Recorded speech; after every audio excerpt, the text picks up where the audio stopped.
Boa noite a todas e todos. As nossas boas-vindas a esta reunião especial, comemorativa pela passagem do aniversário de nascimento de Sri Aurobindo, e já antecipadamente agradecendo a sua companhia, a sua escolha por estar conosco, compartilhando conosco alguns momentos ao pé desta grande, frondosa, florida e frutífera árvore que é a visão, a mensagem que Sri Aurobindo nos trouxe. Então, vamos começar diretamente compartilhando a tela e, na sequência, então,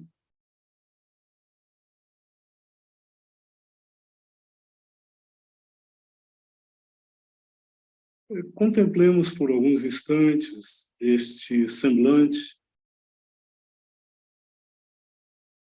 onde podemos perceber serenidade, calma absoluta e, ao mesmo tempo, uma reunião, um enfeixamento de todas as energias, todas as energias de consciência, de vontade reunidas e fechadas na vivência plena do presente, ao mesmo tempo que podemos perceber também nestes olhos um vislumbre de horizontes muito vastos, de possibilidades de realização que estão ainda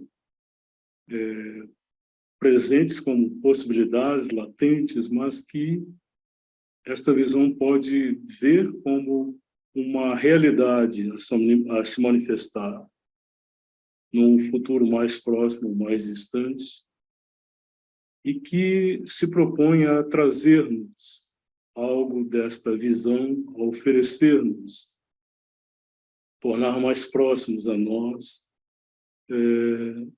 algo do alcance dessa visão, dessa percepção.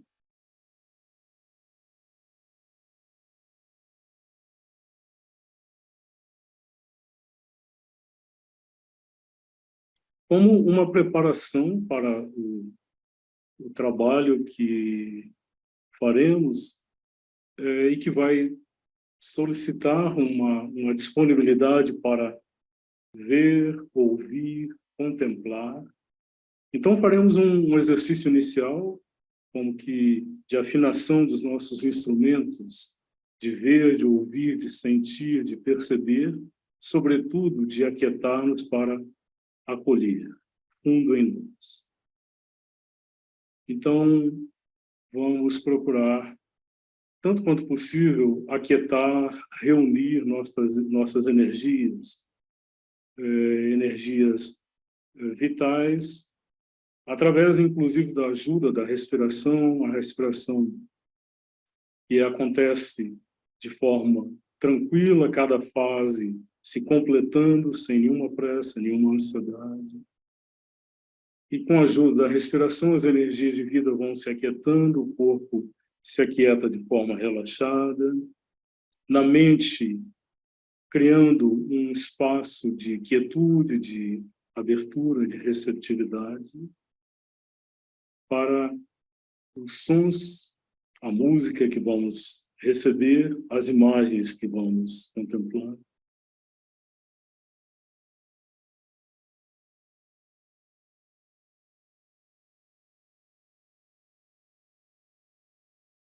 Ver, ouvir com o ser inteiro, sobretudo com o coração mais profundo em nós.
acredito que todos aqui presentes têm algum conhecimento, ainda que básico, da biografia de Sri Aurobindo.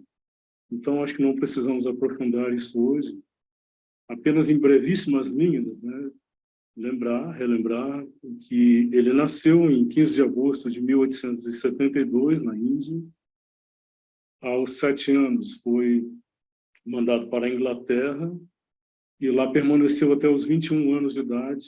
Então, toda a sua formação intelectual foi feita nos moldes da cultura ocidental. Aos 21 anos, ele retorna à Índia. Já, ainda na Inglaterra, ele começa a travar conhecimento com o movimento revolucionário que, então, emergia, que buscava a emancipação, a libertação da Índia do domínio do Império Britânico. E quando retorna à Índia, ele se dedica paralelamente a um trabalho como educador, como professor, e já participando ativamente do movimento político indiano, torna-se um dos líderes do movimento revolucionário indiano e, em razão disso, é preso e passa um ano na prisão. E neste ano que ele passa na prisão, ele passa por experiências espirituais que vão mudar de forma decisiva e radical o seu direcionamento de vida, não apenas porque ele tenha recebido ali o comando ou tenha tido a clareza de percepção de que seu trabalho agora deveria se desenvolver numa outra dimensão, mas porque também ele viu que aquele trabalho de emancipação, de libertação da Índia, no plano espiritual já havia se cumprido. Era apenas uma questão de encontrar as condições para como que concretizar-se no plano físico-material. Mas no plano espiritual, digamos assim, já era uma realidade. Então ele pôde se dedicar a partir daí, de uma forma progressivamente intensa ao seu trabalho espiritual. Ele vai permanecer em Pondicherry até o fim dos seus dias, em 1950. A partir de 1926, ele se retira do convívio mais direto com os discípulos para como que se concentrar e intensificar o seu trabalho espiritual, que ele viu teria um alcance de natureza planetária na medida em que deveria como que preparar as condições para como que a incorporação à consciência da Terra de um novo plano, de um novo nível de consciência que ele chamou supramente. Agora, tem um aspecto que é assim, bastante particular e diferenciado da biografia e da ação de Sri Aurobindo, é o que nós vamos focalizar hoje, que é a sua expressão como poeta. Então, ele foi um poeta desde sempre.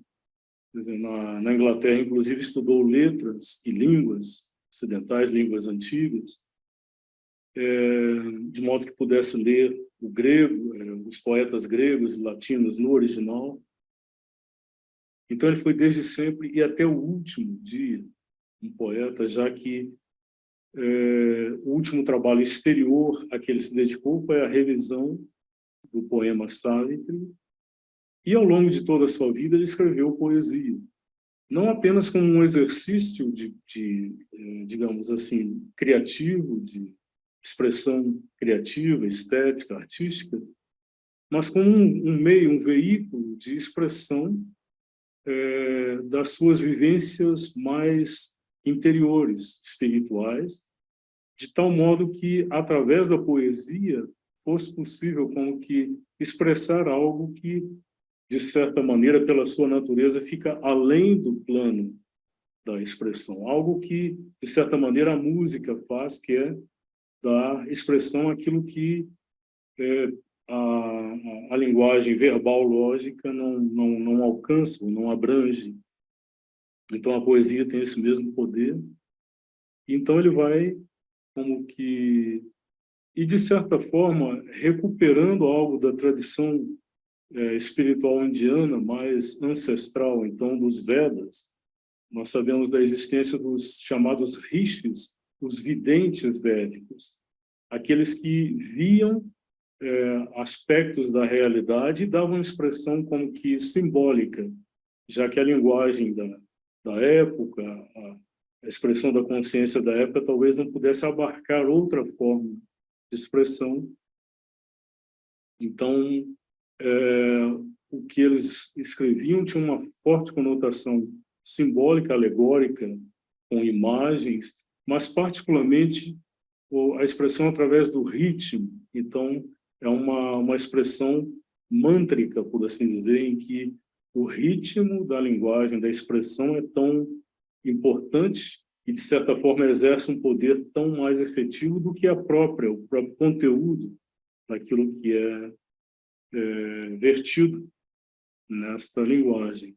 Sri Aurobindo, de certa maneira, recupera algo dessa tradição. Não que ele quisesse como que emular a tradição dos rishis védicos, mas foi natural e espontâneo que ele tivesse disponível este instrumento da expressão artística através da linguagem poética. Então, por isso a escolha hoje de um poema que vai, ao mesmo tempo, nos permitir uma percepção desta expressão de Sri Aurobindo como poeta, mas também da sua visão, de como, através de um poema, de alguns versos, algumas linhas, ele nos oferece, digamos assim, uma síntese de toda a sua visão.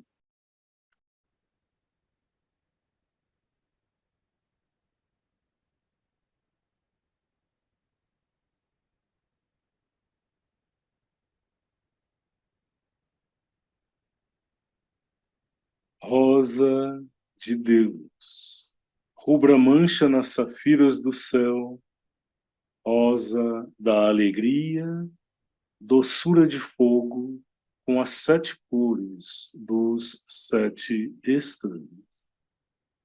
Salta em nosso coração de ser humano, ó milagre, ó flama, flor paixão do inominado, botão do místico nome.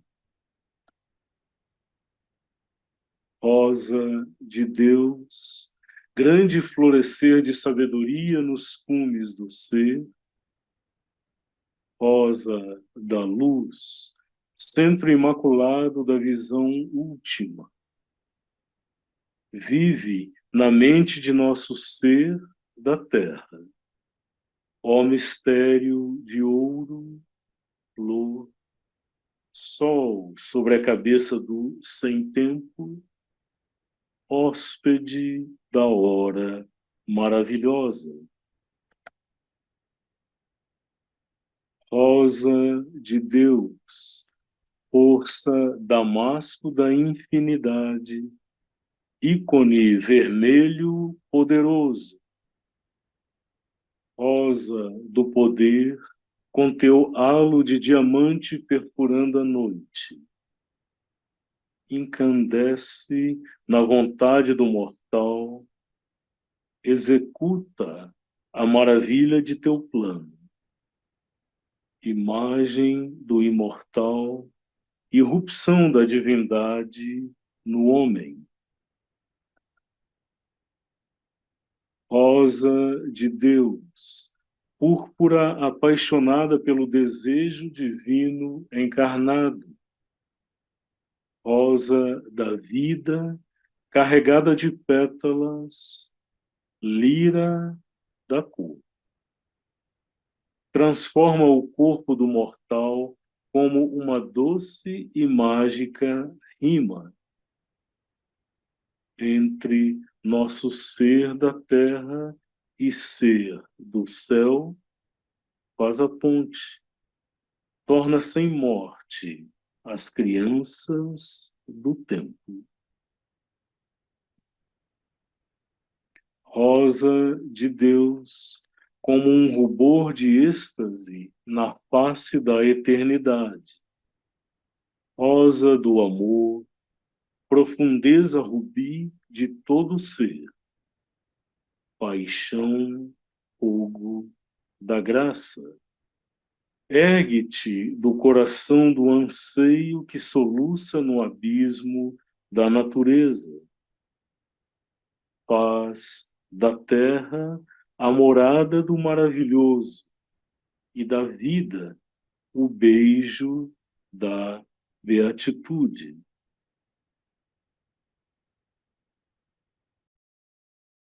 Existe evidente um sentido simbólico aqui, inicialmente, mais do que isso, mas também isso. Não fica claro, na verdade, o próprio Sri Aurobindo escreveu muito pouco sobre esse poema. O único registro que eu conheço a respeito pelo próprio Sri Aurobindo apenas fala de aspectos técnicos da escrita do poema. Trata-se de um poema que ele escreveu num único dia, em 31 de dezembro de 1934. Aparentemente não o revisou. Nós vamos voltar a esse aspecto. Não está claro porque ele escolheu a rosa como o elemento, a imagem central aqui, mas talvez algumas aproximações, primeiro do aspecto simbólico, depois do significado mais interior e espiritual da rosa, nos ajudem a compreender o porquê desta escolha. Então, sobre a rosa e seu significado simbólico, inicialmente, notável por sua beleza, sua forma e seu perfume, a rosa é a flor simbólica mais empregada no Ocidente. Ela corresponde no conjunto ao que é o lótus na Ásia, estando ambas muito próximas do simbolismo da roda. O aspecto mais geral deste simbolismo floral é aquele da manifestação oriunda das águas primordiais, acima das quais ela se eleva e se expande. Este aspecto, aliás, não é estrangeiro à Índia, onde a rosa cósmica Triparasundari serve de referência à beleza da Mãe Divina. Ela designa uma perfeição consumada, uma realização impecável. Como se verá, ela, a rosa, simboliza a alma, o coração, o amor. Pode-se contemplá-la como uma mandala e considerá-la como um centro místico. Então, essa é uma passagem do Dicionário dos Símbolos, de Jean Chevalier e Alain Gerbrandt.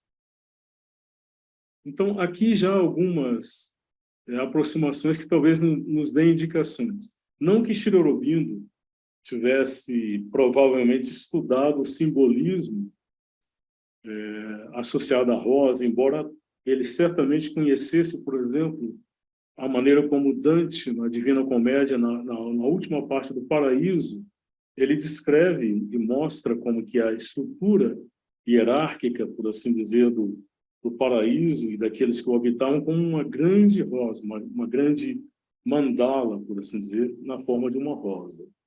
Ele tinha conhecimento disso, mas muito provavelmente a inspiração vem de uma outra fonte. Nós vamos depois ouvir o próprio Sri Aurobindo sobre isso. Mas ele aqui nos dá algumas indicações.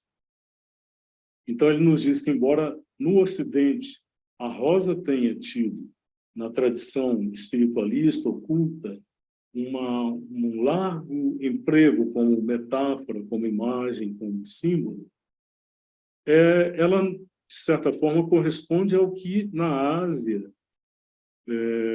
se adota, se emprega em relação ao lótus, que é uma flor mais particular ou do Oriente Próximo, mas também da Ásia. E as duas expressões, utilizações simbólicas da rosa e do lótus na visão dos autores, se aproxima muito do simbolismo da roda, da mandala.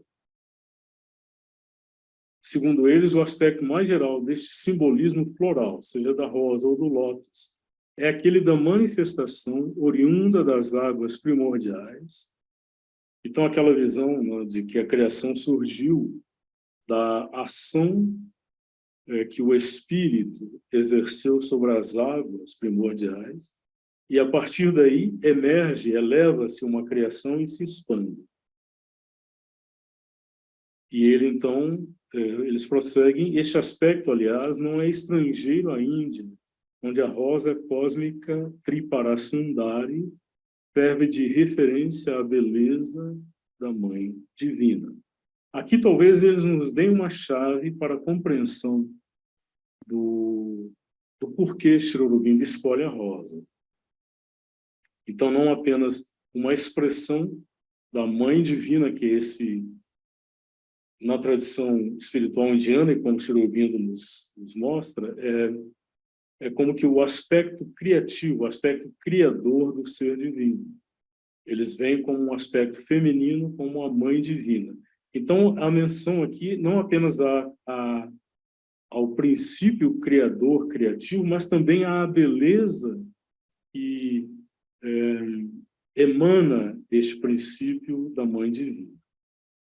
Então, esse simbolismo provavelmente se refere a uma expressão de perfeição deste princípio criativo, uma perfeição que se consuma, uma realização impecável.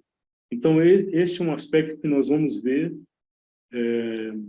muito como que reiterado no poema, esse de um chamado a uma perfeição, a uma consumação da perfeição da manifestação. Aqui eles vão falar agora de algo que é mais próprio do simbolismo da rosa. Como se verá, ela simboliza a alma, o coração, o amor. Pode-se contemplá-la como uma mandala e considerá-la como um centro místico.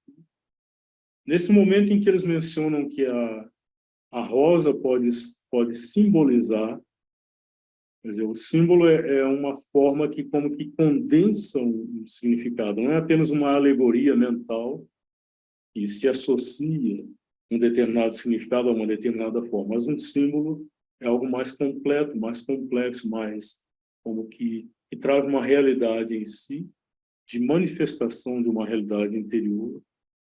E quando eles falam que ele simboliza a alma, o coração, o amor, aqui podemos passar diretamente ao que a mãe vai nos falar. Antes, algumas expressões que vão evidenciar esta associação possível entre a rosa, a roda, a mandala.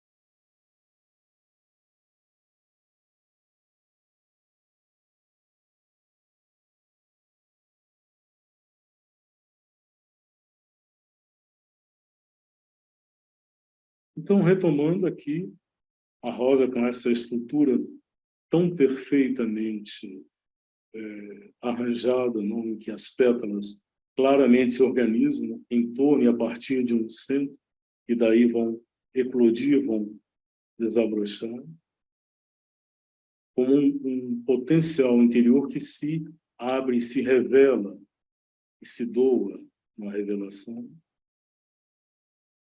diretamente associado a uma rosácea de uma catedral medieval dedicada a Maria, a Nossa Senhora, a mãe, também na tradição cristã. Então, a mesma estrutura do centro e do desabrochar de uma riqueza de conteúdos a partir deste centro.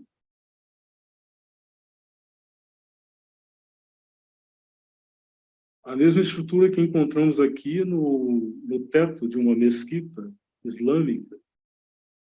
Então, a mesma riqueza, a profusão incrível de detalhes, o esmero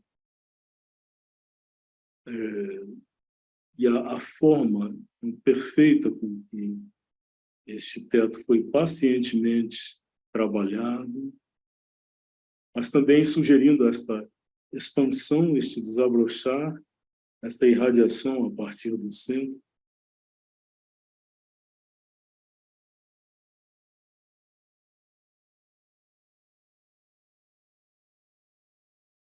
E uma visão, uma representação artística da visão de Dante, do paraíso, onde aí as legiões de anjos e arcanjos e querubins se organizam em torno deste centro luminoso da fonte, da origem, como uma mandala, como uma rosa, uma grande rosa que desabrocha deste centro luminoso.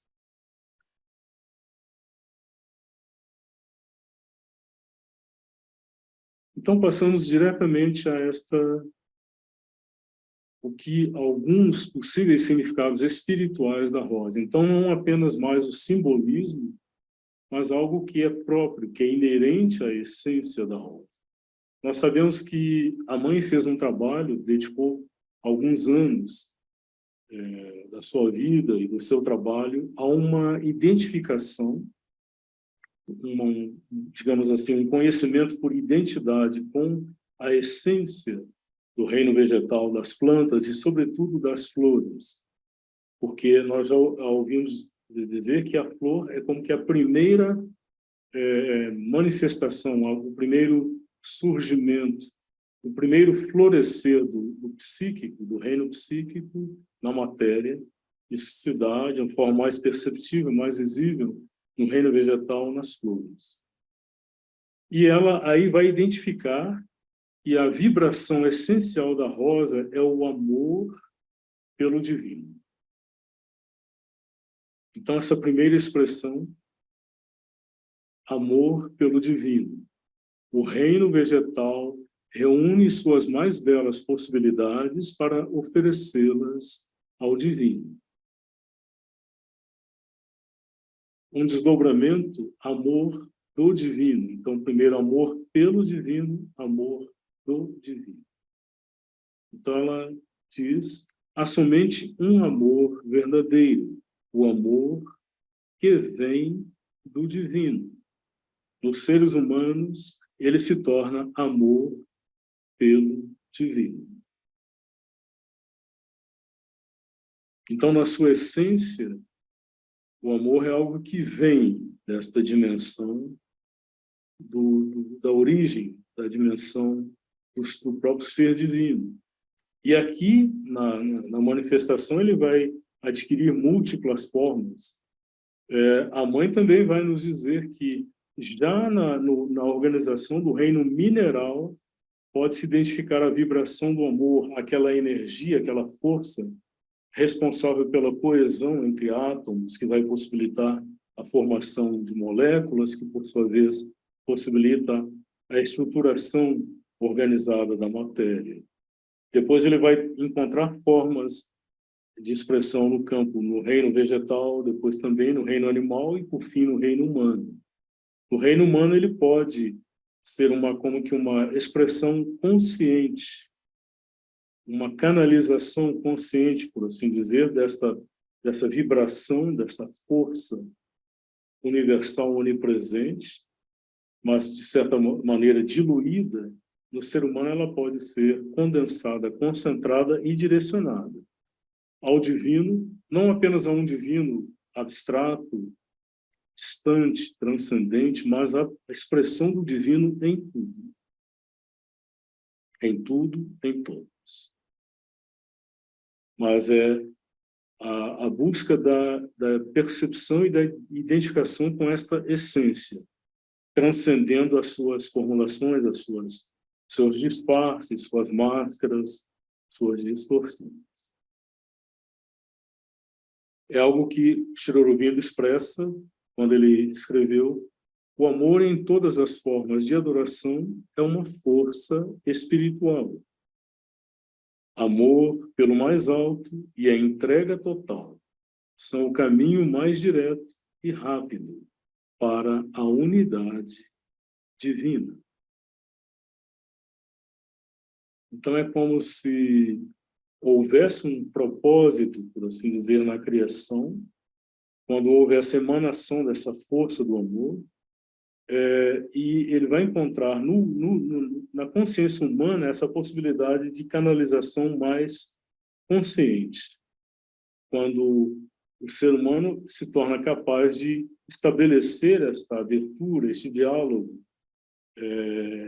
motivado, permeado por esta vibração de amor, de identificação e de entrega a esta dimensão mais alta, como uma flor que se abre, recebe e se entrega, por assim dizer, à vibração do sol. Então, este é o caminho, como Sri Aurobindo nos diz, mais direto e mais rápido para a unidade divina. A unidade o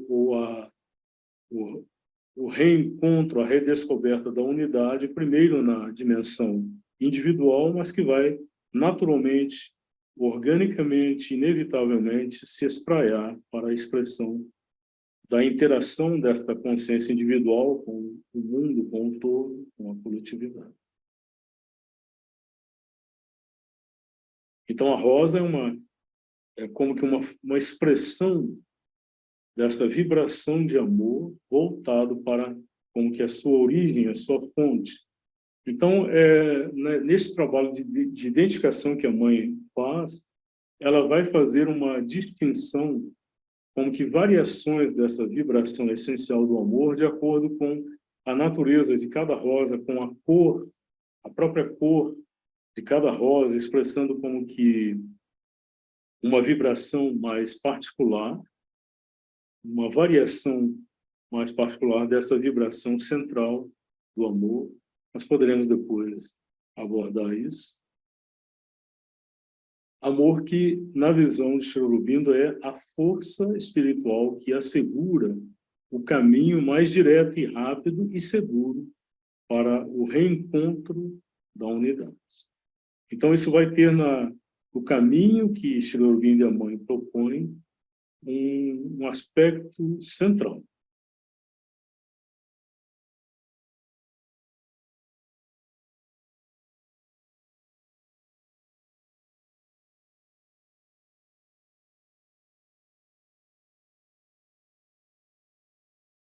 Amor do divino, amor pelo divino.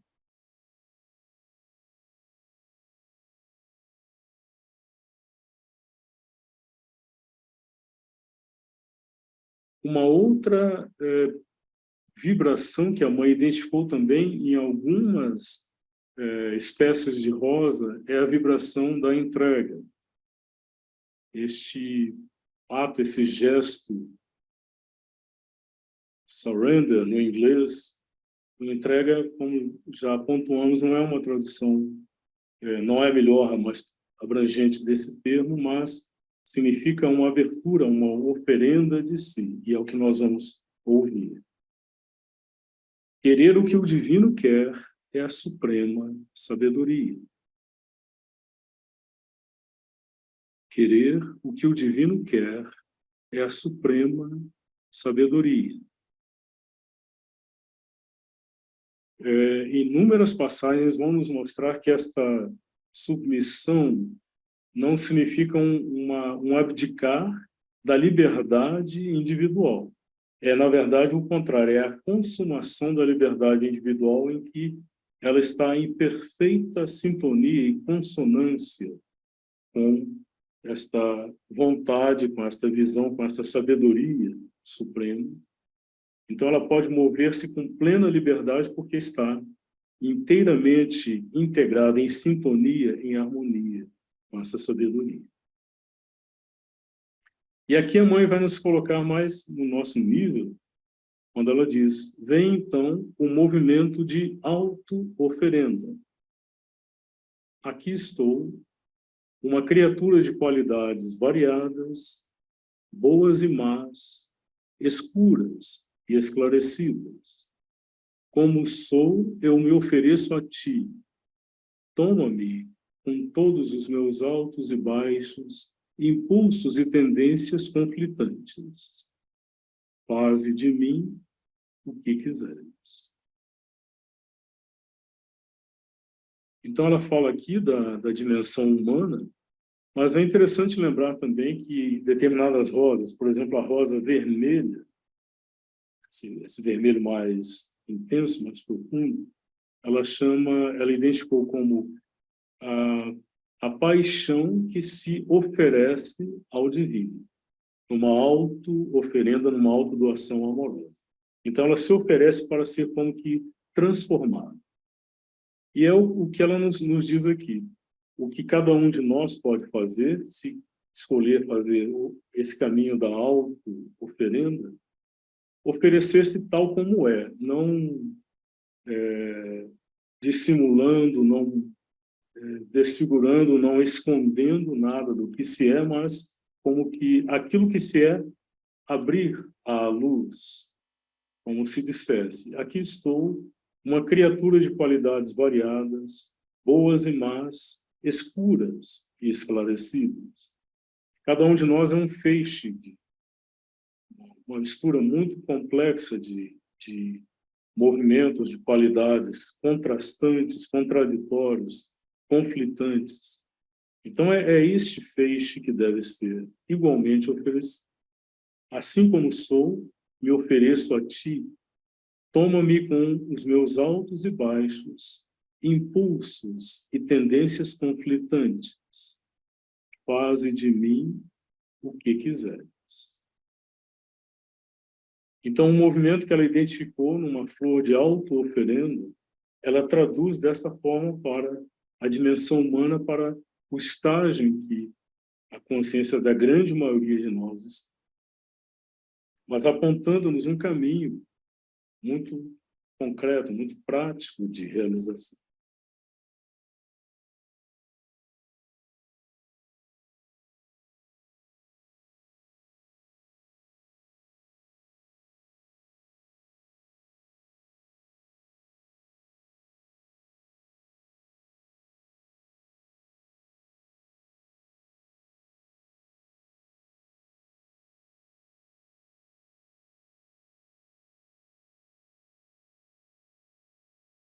Como uma fundamentação, vamos ouvir um pouco do que Sri Aurobindo escreveu sobre a arte poética, a poesia como linguagem de expressão criativa.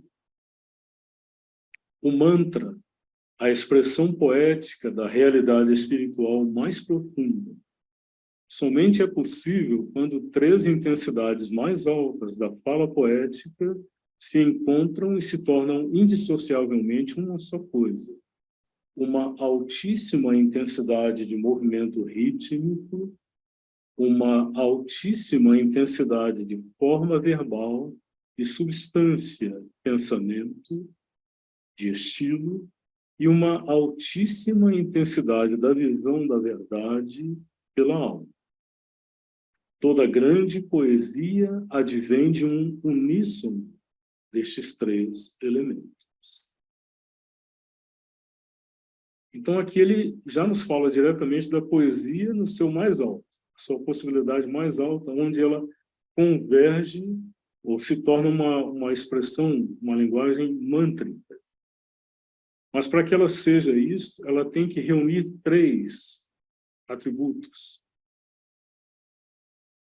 Então, esses três atributos que são intensidades mais altas da fala poética. Então, a fala poética elevada ao seu grau mais alto e mais intenso, ela tem que reunir esses três elementos.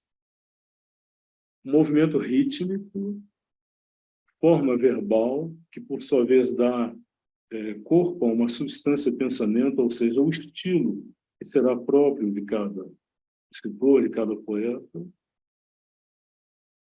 e visão da verdade pela alma. Então, nós vemos que ele coloca aqui uma exigência num grau muito elevado, a que poucas expressões poéticas serão capazes de corresponder. porque ela tem que ter, e a primeira coisa que ele coloca é a intensidade do movimento rítmico. Nós vamos depois ouvir como a importância que ele dá ao ritmo, ao movimento rítmico na poesia.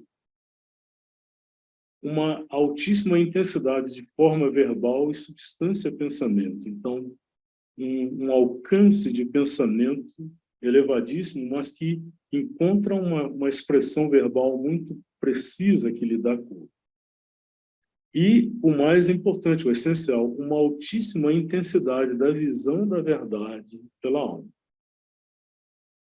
A poesia pode ter os dois primeiros, né? Pode ser rica e forte na expressão rítmica, pode ter uma riqueza, uma complexidade, uma riqueza de linguagem e pensamento elevadíssimas, mas ela, se ela não for expressão de uma visão da verdade pela alma, e não apenas a mente criativa que formula determinadas arranjos de possibilidades de ritmo e fala, então, se essa visão não nascer de uma visão da verdade, ela não alcançará este nível, esta altitude.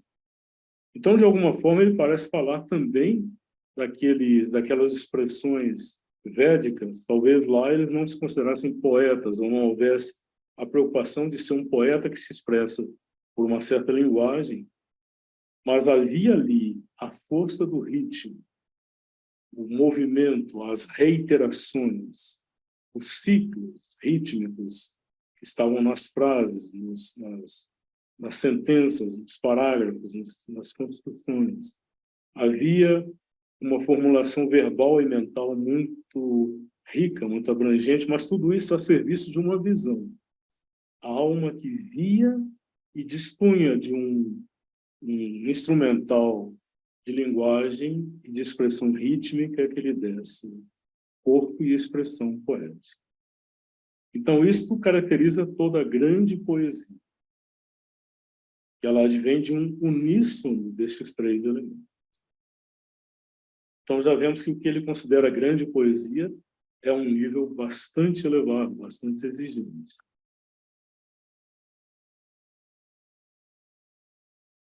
De um certo ponto de vista, é o ritmo, o movimento poético que é de importância primária, pois este é o primeiro elemento fundamental, indispensável, sem o qual todo o restante, não importa qual seja seu valor diverso, permanece inaceitável para a musa da poesia.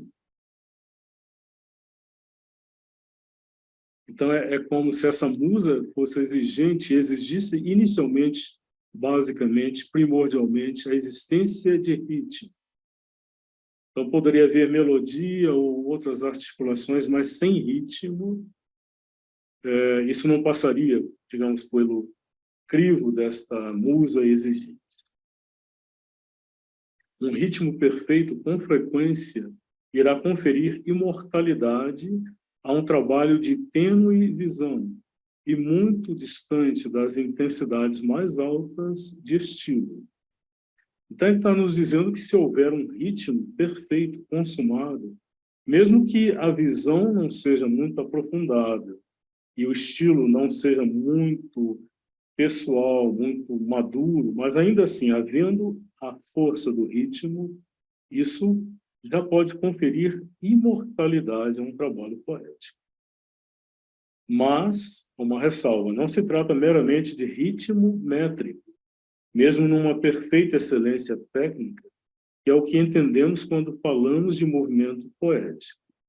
Essa perfeição é somente o primeiro passo, a base física. Nós não teremos condições, ele tem alguns escritos assim, onde ele aprofunda muito essa visão mais técnica, por assim dizer, da poesia enquanto linguagem, enquanto métrica. Não temos como fazer isso aqui, mas ele parece nos dizer que o ritmo é necessário, é um fundamento indispensável, mas não é a mera batida, não é a mera marcação, não é a mera pulsação. é algo mais sutil, é algo mais abrangente do que isso. Precisa haver música mais profunda e mais sutil, um movimento alma rítmico, penetrando e com frequência inundando a forma métrica, antes que a real concepção poética tenha início. Mera excelência métrica, não importa quão sutil, rica ou variada, quão perfeitamente satisfaça o ouvido exterior, não alcança as metas mais profundas do espírito criativo, pois há um ouvir interior que faz seu reclamo maior, e alcançá-lo e satisfazê-lo é a meta verdadeira do Criador de melodia e harmonia.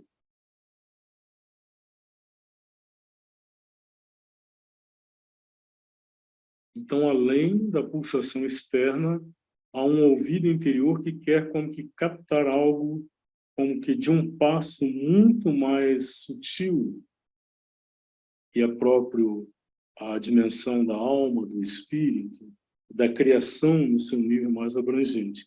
Aquele que busca criar melodia e harmonia nesse nível tem que buscar como que apreender, captar algo deste ritmo interior.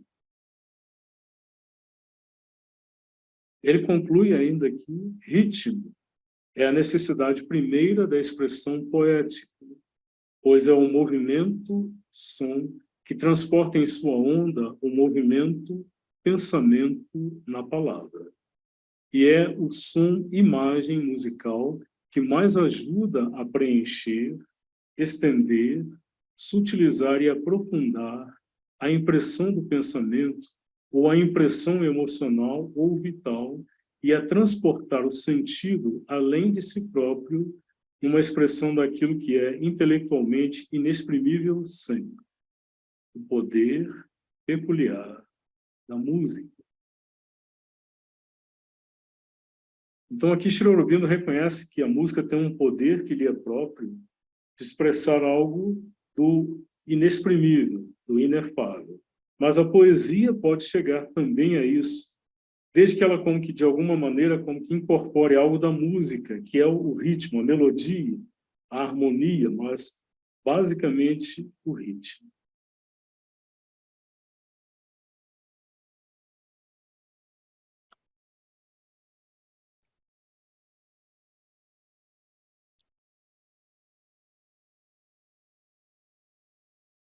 Então, nós vamos passar uma abordagem superficial ainda, mas trazendo algo do que Sri Aurobindo vê como ritmo e que ele expressou no poema Rosa de Deus, aqui no seu original, foi escrito em inglês. Então, antes de ousar cometer uma leitura do inglês, eu vou pedir a vocês licença para isso, mas antes disso, chamar a atenção aqui de alguns aspectos que Sri Aurobindo destacou. No único parágrafo que ele escreve sobre este poema, ele diz que é um poema baseado em acentos e que existem 6 acentos em cada verso. Então, aqui, nós vamos ver ao longo de todo o poema, como em todos os versos nós vamos ter os 6 acentos. Aqui, esse tracinho horizontal abaixo da sílaba, que tem um acento. Então, esse é um aspecto do ritmo, do andamento, que não é regular no sentido mecânico, de uma métrica onde corresponda a primeira, terceira, quinta, sétima, nona sílabas. Não existem variações aí, mas há acentos que são mostrados aqui. Além disso, existe uma característica que ele preza neste poema, que é a da rima. Então, o poema tem 5 estrofes, não é um soneto, ele escreveu alguns sonetos, né, alguns não, muitos, dezenas de sonetos, como que cingindo-se rigorosamente à forma estruturada do soneto. Este é um poema mais livre, ele está numa seção da coletânea de poemas de Tiro Ouvindo em Poemas em Novos Métodos. Então, ele escreveu o poema em 20 versos, organizado em 5 estrofes, com 4 versos cada, e em todas elas nós vamos ter essa organização aqui da rima, em que a primeira sílaba e a segunda rimam entre si, e depois a terceira e a quarta. Heaven, seven, flame, name. Então, o destaque aqui em verde, depois em laranja, mostrando como em todos os versos, em toda a estrofe, nós vamos encontrar essa rima organizada dessa forma. Então, aqui já começa a emergir um caráter muito particular, eu diria mesmo prodigioso da poesia de Tiro Ouvindo, porque como acho que podemos realmente supor ou confiar que ela expressa uma visão, não apenas uma concepção mental, poética, mas uma visão. Algo foi visto da dimensão do espiritual, do interior, do oculto, e vai se expressar diretamente em linguagem.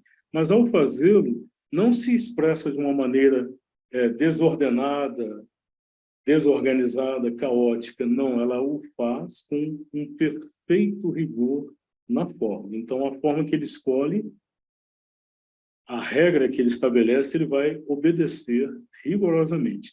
Isso é parte da alegria do jogo, por assim dizer. Talvez o criador ou a criatriz, né, a mãe divina, o princípio criador, encontra a mesma alegria em cada espécie ou subespécie que ela cria. Ela estabelece determinados princípios e cumpre, atende e observa tais princípios. Ela vai depois variá-los, mas ela jamais quebra a própria regra, a não ser talvez em casos excepcionais. Então, peço licença a vocês, peço que relevem a minha leitura. Não é naturalmente a que poderia ser de alguém que tem o inglês como uma língua nativa, que talvez então pudesse expressar de fato o ritmo da língua. Rose of God, vermilion stain on the sapphires of heaven, rose of bliss, fire sweet, seven tinged with the ecstasies, seven. Leap up in our heart of humanhood, or miracle of flame, passion flower of the nameless, bud of the mystical name. Rose of God, great wisdom bloom on the summit of being, rose of light, immaculate core of the ultimate seeing. Live in the mind of our earthhood, all golden mystery, flower, sun on the head of the timeless, quest of the marvelous hour. Rose of God, damask force of infinity, red icon of might, rose of power, with thy diamond halo, piercing the night, ablaze in the will of the mortal, design the wonder of thy plan, image of immortality, outbreak of the Godhead in man. Rose of God, smitten purple with incarnate divine desire. Rose of life, crowded with petals, colors lyre. Transform the body of the mortal like a sweet and magical rhyme. Bridge our earthhood and heaven. Make death the children of time. Rose of God, like a blush of rapture on eternity's face. Rose of love, ruby depth of all being, fire passion of grace. Arise from the heart of the yearning that sobs in nature's abyss. Make earth the home of the wonderful, and light beatitude's kiss.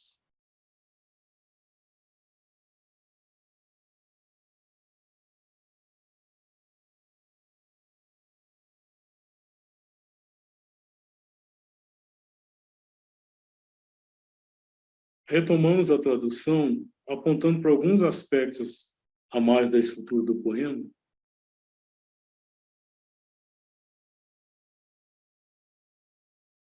Então, nós percebemos, né? Sempre cada estrofe começa com esta invocação.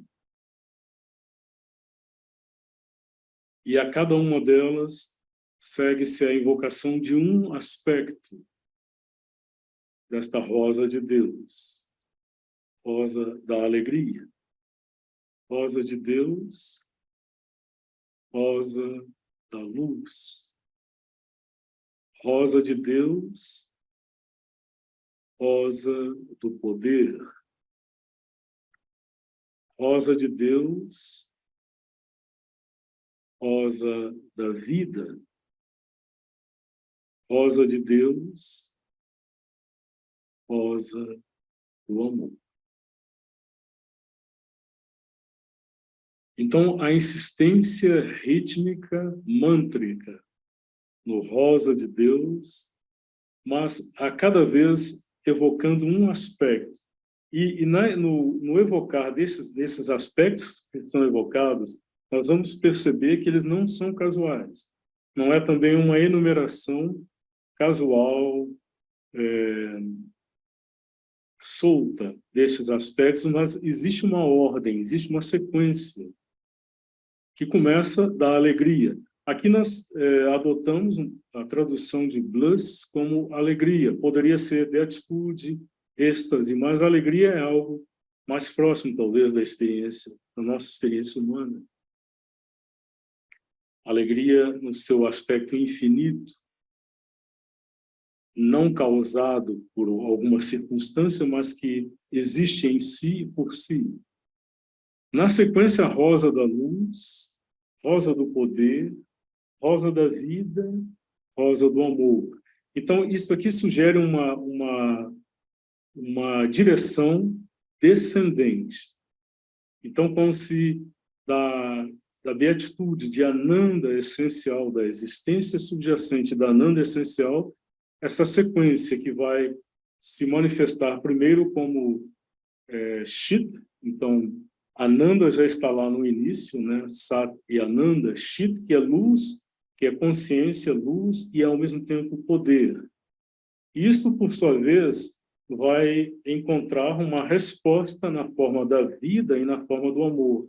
O símbolo de Sri Aurobindo são os dois triângulos entrelaçados, em que o triângulo descendente é Sat, Chit, Ananda, e o triângulo ascendente é a resposta da criação na forma de luz, vida e amor. Então, o chamado descendente e a resposta ascendente estão unidos aqui, nesses atributos que ele evocou. Alegria, luz, poder, vida, amor. Então, é interessante observar aqui a estrutura de cada estrofe. E essa mesmíssima estrutura aqui vai se repetir, ou vai como que vir numa sequência, numa alternância, numa reiteração rítmica, nas três primeiras estrofes. Então, nós temos em azul claro esta evocação. Na linha em verde, é ainda um desdobramento, como nós vimos, evocando um determinado aspecto desta rosa de Deus. E é interessante observar que o primeiro como que é uma visão, os dois primeiros, na verdade, nós vamos identificar que são como que a visão dessa presença misteriosa que ele chama de rosa de Deus, a visão disso no seu plano, por assim dizer, no seu nível, no seu hemisfério nativo, no hemisfério do alto, da luz. E as duas últimas se dizem respeito ao hemisfério inferior, ao hemisfério da criação. Então, a segunda vai sempre terminar com uma exclamação. É como se primeiro houvesse uma primeira visão e depois como que uma identificação ou choque da percepção de um atributo que se mostra de uma forma súbita e intensa que gera nele uma exclamação, um espanto, por assim dizer. Então, a rosa de Deus emerge como uma rubra mancha. Primeiro como uma mancha indistinta que emerge no alto, nas safiras, que vem lá das profundezas do ser, da existência, mas imediatamente já configurando esta característica essencial da alegria, que é subjacente a toda a criação, e que ele usa esse oxímoro, esse paradoxo aqui, doçura de fogo. Como é possível ser doce e ter a característica do fogo? E não é uma alegria de uma única cor, uma única coloração, uma única natureza, mas ela é matizada, irisada em 7 cores, que, por sua vez, expressam 7 diferentes formulações do êxtase, desta alegria, deste deleite, desta beatitude. Aí vem, isso vai acontecer de forma invariável nas 5 estrofes. A terceira estrofe, que está em laranja aqui, é sempre uma invocação, é um chamado. Então, aqui é uma característica única, maravilhosa deste poema, e que, na verdade, é a expressão de toda a visão de Sri Aurobindo. Em Savitri, nós vamos encontrar isso, quando é dado a Savitri a visão de todas as plenitudes e infinitudes da realização interior espiritual. Isso é oferecido a ela como uma realização a que ela pode integrar e adentrar, e ela pede que tudo isso seja dado à Terra e ao ser humano. Então, aqui, o vidente, esse que tem essa grande visão, ele vê isso, mas ele não se contenta em ver e deixar isto lá. Ele pede que isto venha, que isso se manifeste aqui. Salta em nosso coração de ser humano. Então, onde a alegria mais carente, é mais necessária, é no coração do ser humano, de todo ser humano. E aí, quando ela o fizer, ela vai saltar e vai emergir como um milagre. Como é possível vivenciar alegria num plano de vida, num mundo eivado de sofrimento, de dor, de ignorância, de insuficiências? Então, vivenciar a alegria aí é um milagre, que emerge como uma chama. E esta chama, então, o quarto verso, que está em vermelho, é de novo, uma característica, um atributo, uma formulação deste algo, que é esta rosa, que se manifesta, mas aqui no nível da manifestação, da criação. Então, isso vai emergir aqui como uma flor-paixão, a expressão de uma intensidade de querer e de identificação do próprio inominado, daquilo que está fora da criação, mas que quis e quer essa manifestação aqui. Isso vai emergir como um botão pleno das potencialidades do nome místico, aquele nome que é capaz de nomear, e de criar e de recriar. Então, o primeiro verso, em azul, sempre uma evocação, uma primeira visão. O segundo verso, em verde, como que o espanto da identificação com um determinado aspecto que se sobressai a cada vez. O terceiro verso é o chamado para que isso venha e se manifeste aqui. O quarto verso é uma expressão disso manifestado aqui. Isso vai acontecer na primeira, segunda e terceira estrofes. Na quarta e na quinta, é também o último verso, o quarto verso, é também um chamado, é também um pedido, é também uma invocação. É como que reiterando, acentuando, intensificando isso. Rosa de Deus, grande florescer de sabedoria nos cumes do ser. Então, nós vemos aqui como ele está vendo algo que está lá, na altura, lá nos cumes do ser. E lá isso floresce como a luz que floresce na luz, a luz que floresce da luz, lá nas culminâncias do ser. Então, isso emerge agora como o aspecto da luz. E, ao mesmo tempo, é o centro imaculado, intocado, da visão última, a visão que é capaz de adentrar até a essência última da realidade. Então, essa rosa da luz é a expressão direta desta luz que emana deste centro imaculado. Mas, imediatamente, ele chama isso, ele aspira que isso se manifeste aqui na criação. Vive na mente de nosso ser da terra. Ó mistério de ouro, louco. Então, ele não se contenta em ver aquilo ou em escalar solitariamente até lá, mas ele chama, ele pede, ele aspira que isso venha para nosso ser, não meu ser da terra, nosso ser da terra. Ó mistério de ouro. Isso será sempre um mistério, mas um mistério que se formula como o mais nobre, o mais precioso dos materiais da terra, da manifestação, é uma floração disso, e ao mesmo tempo é o sol que paira sobre a cabeça do sem-tempo. Então, aquilo que está fora do tempo, além do tempo, ainda assim há algo acima disso, há um sol luminoso que irradia, que paira sobre a cabeça disso. E este sol, ao mesmo tempo, está lá na altura transcendente, inatingível, ele está aqui. Ao mesmo tempo em que ele está lá sobre a cabeça daquilo que está além do tempo, ele é o hóspede da hora maravilhosa. Então, ele, uma vez que ele se manifesta, ele viva na mente do ser da terra, ele se torna hóspede. E a hora maravilhosa, a hora da transformação, que é possibilitada pela sua presença aqui. Rosa de Deus, força damasco da infinidade, ícone vermelho poderoso, rosa do poder, com teu halo de diamante perfurando a noite. Então, isto é alegria, isto é beatitude, isto é deleite, isto é luz, isto é sabedoria, mas isso é também força.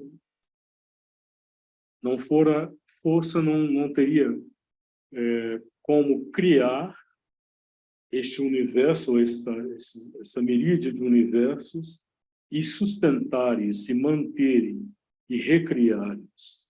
Então, é força, a força que emerge diretamente da infinidade. Então, lembrando que na tradição espiritual indiana, que fala de Sat, Sat é as duas coisas unidas, indissociavelmente unidas. Consciência, luz e força, poder. Então, onde há consciência, há poder. Onde há luz, há poder. Há força de realização. Então, este atributo emerge desta forma impactante diante da visão dele como uma rosa do poder que tem um halo, uma aura, uma atmosfera de diamante capaz de perfurar a noite mais profunda, mais obscura. Isso também ele chama, e a isto ele aspira, que não fique lá apenas como um poder acima e fora, ainda que sustentando a manifestação, mas que isso venha, que isso desça, que isso encandeça. E agora onde? Na vontade do mortal. A força, a capacidade humana de reunir de enfeixar suas forças, seu propósito, como vontade. E uma vez que isso possa encandecer, né?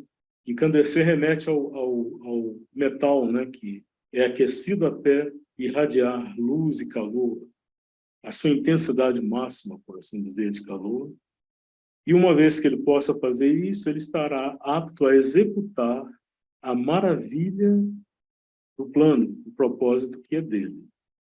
Não antes de manifestar a força. Então, há essas infinitudes de deleite, de alegria, de sabedoria, mas isso só pode se manifestar aqui uma vez que esteja unido à força.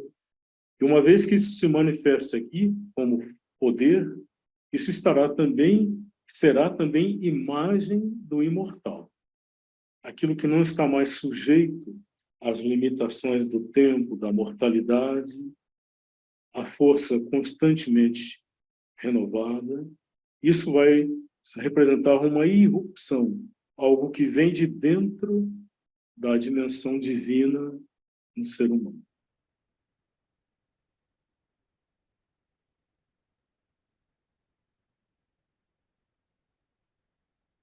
Rosa de Deus, púrpura apaixonada pelo desejo divino encarnado. Rosa da vida, carregada de pétalas, lira da cor. Então, reencontramos aqui aquele princípio das estrofes anteriores, o primeiro verso, a evocação, agora de um aspecto, de um atributo, em que se percebe um debruçar-se, uma interação mais próxima, mais íntima da dimensão do alto com a dimensão da manifestação. Então, não apenas aquele atributo lá na sua dimensão nativa no alto, mas este atributo se debruça de tal maneira, se identifica a ponto de ele utilizar esta imagem. É algo que se debruça e está como que apaixonada mesmo pelo desejo divino encarnado. Esse desejo divino encarnado talvez seja o princípio, o impulso que vai, depois do mergulho no autoesquecimento, na evolução, vai ser como que o impulso propulsor do movimento evolucionário, como um desejo que jamais se satisfará com nada menos do que a plenitude da realização possível. Então, isso está aqui embaixo como um botão pronto para desabrochar e, neste movimento, auxiliado, chamado, atraído por esse debruçar-se apaixonado do atributo divino do alto. E isso, então, vai manifestar-se como sendo agora a rosa da vida, que é a roda da vida, e ela é carregada de pétalas, ela tem uma multiplicidade inumerável de aspectos, de possibilidades, de potencialidades de expressão. E se na primeira estrofe a rosa da alegria foi descrita como sendo aquela que porta a todas as cores, tingida com as 7 cores dos 7 êxtases. Então, isso, de alguma forma, agora emerge aqui nessa dimensão da vida, quando ele fala que ela é a lira da cor, ou seja, também aqui na expressão como vida, este princípio de manifestação o faz através de uma riqueza, de uma plenitude, de uma diversidade de possibilidades representada pela gama das cores possíveis. E aí vem as duas estrofes finais, o hemisfério da manifestação da resposta. Primeiro, como este chamado transforma o corpo do mortal como uma doce e mágica rima. Entre nosso ser da terra e ser do céu, faz a ponte, torna sem morte as crianças do tempo. Então, o próprio corpo do mortal, ele vai como que responder ou ser expressão daquela música, daquela poesia interior, e como que é uma rima de plena harmonia com esta música interior e mágica, capaz de transformar, de adaptar-se flexivelmente a todas as mais sutis inflexões dessa música interior. Entre nosso ser da terra e ser do céu faz a ponte. Então aqui o reconhecimento de que em nós, em cada um e em todo ser vivente, ou cada um destes seres, ele tem em si o aspecto terreno, o ser da terra, mas traz em si este aspecto interior, o aspecto do espírito, o ser do céu. Só que na quase totalidade de nós, mesmo no nível humano, que já expressa uma autoconsciência, uma percepção, pelo menos inicial, da sua própria natureza, falta a conexão, falta a ponte que interligue os dois hemisférios, o ser manifesto, o ser exterior e o ser interior. Então, a esta rosa da vida é pedido que estabeleça essa ponte e que, mais ainda, como que promova essa transformação decisiva que vai fazer com que as criaturas da natureza, da manifestação, e que estão hoje como processos que nascem e se desenvolvem no tempo, estão sujeitos a este ar de vida que implica em nascimento, crescimento, declínio e morte. Então, que essas crianças, essas criaturas da natureza sejam libertadas dessa sujeição ao sofrimento e mesmo à morte.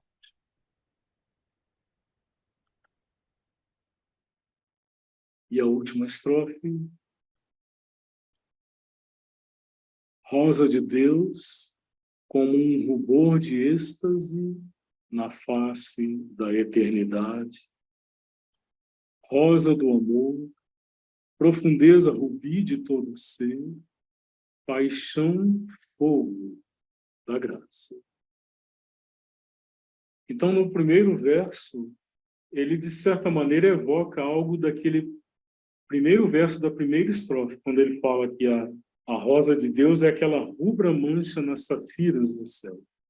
Mas aqui ele é como que vai personalizá-la, de certa maneira. Não apenas uma rubra mancha no céu, mas um rubor de êxtase na face da eternidade. Um rubor de êxtase na face da eternidade. Rosa do amor, profundeza rubi de todo ser, paixão, fogo da graça. Então, ao mesmo tempo que este atributo é um rubor na face da própria eternidade, ao mesmo tempo isso emerge ou está na profundeza de todo ser. A profundeza rubra, preciosa de todo ser, como paixão feita de fogo, intensidade de fogo, mas que não é apenas a expressão humana da paixão, mas é a paixão que é a própria graça divina que se manifesta nesta forma intensa do amor e através dela, como que sustenta e conduz toda a criação. Agora vem algo que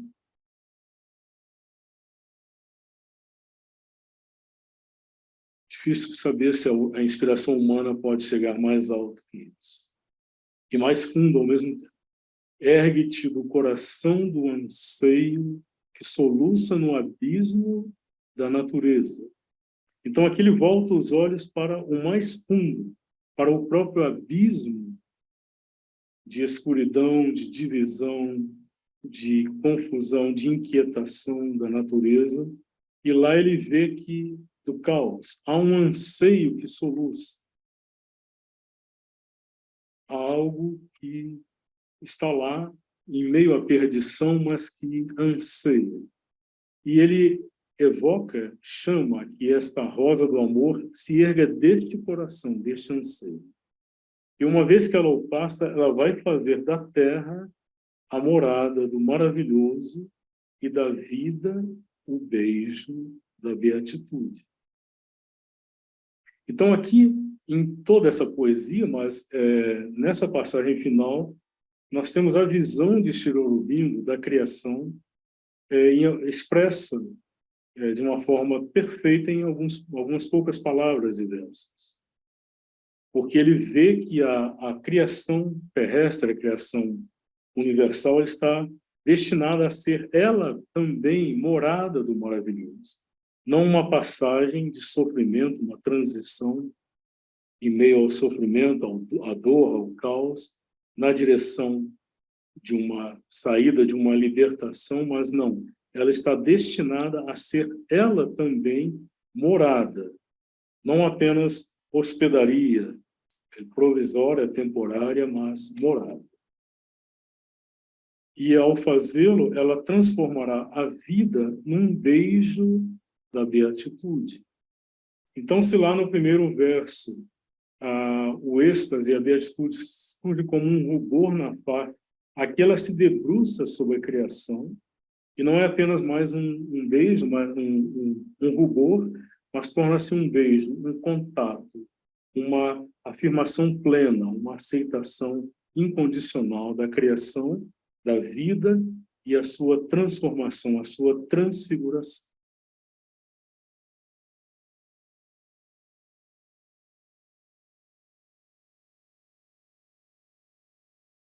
É claro que esses são apenas alguns aspectos, né, que estão neste poema. Se nós o retomarmos daqui a alguns meses, alguns anos, provavelmente vamos descobrir coisas nele que talvez tenham passado agora desapercebidas. Mas a intenção era trazer tanto a expressão da beleza condensada que este poema mas ao mesmo tempo como ele, na linguagem da música, da poesia, ele expressa, ele condensa a visão de Sri Aurobindo de todo o processo da involução, do mergulho, do esquecimento do espírito na matéria e depois da evolução, do ascender e do apontar para a realização, a consumação final e, sobretudo, como ele aponta para o papel que a consciência humana tem de ser como que o intermediário, de ser a mediadora, de ser aquela expressão da natureza capaz de chamar, de fazer a ponte, de chamar por essa manifestação. Nós vamos concluir ainda com uma experiência de associação da poesia com música. A música é música composta por Sunil, não foi composta para o poema, é parte da música para o Ano Novo de 1989. Essa música tem, a parte final dela, são 3 momentos instrumentais, são 3 como que momentos, são 3 meditações musicais, instrumentais, com a qual já convivemos há muitos anos e que, de certa forma, eu me permiti a fantasia de associar a Sat Chit Ananda. Então, essas partes foram desdobradas para como que se associar às 5 estrofes e elas vão, de alguma maneira, como que fazer essa como que ilustração musical. Eu acho que ela evoca muito do que está contido no poema, então acho que por isso foi válida a associação.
Bom, acho que só temos que agradecer, né, o privilégio de poder receber tanta inspiração, tanta força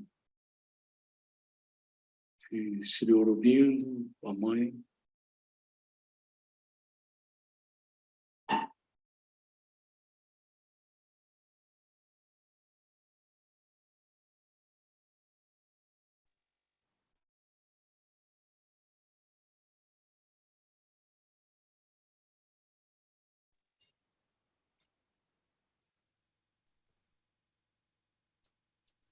Gratidão, Ricardo. Foi maravilhoso. Muito, muito obrigada.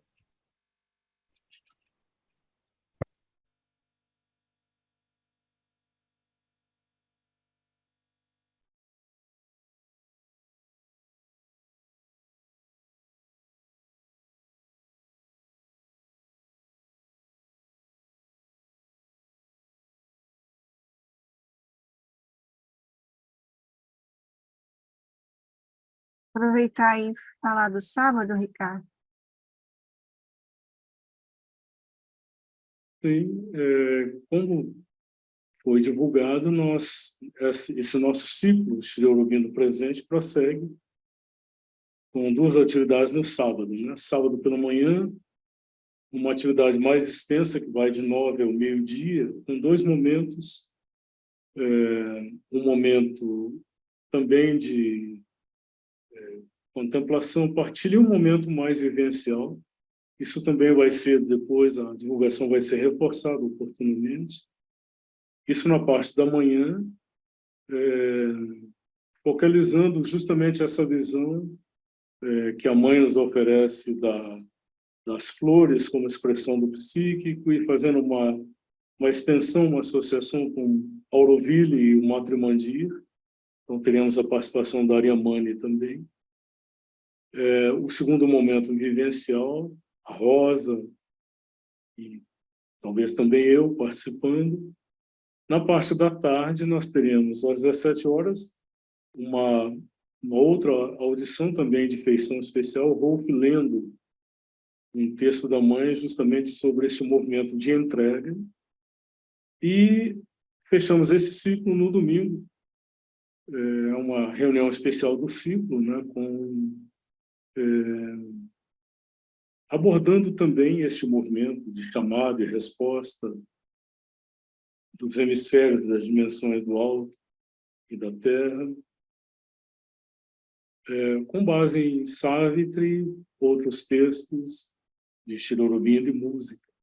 Então, assim fecharemos o ciclo. Nós ainda vamos fazer uma divulgação, né, para lembrar isso, deixar presente para todos. Mas acho que podemos hoje ir concluindo, né, para que cada um possa se recolher um pouco com o que recebemos de Shri Aurobindo, através da poesia, através da música de Sunil. Então, acho que podemos concluir, agradecendo mais uma vez a companhia de todos e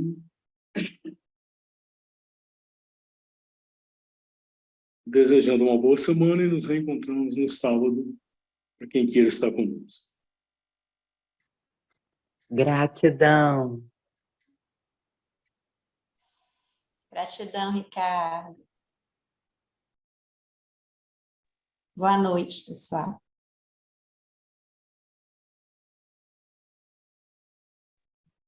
Om Namo Bhagavate. Boa noite. Gratidão. Valeu, Ricardo.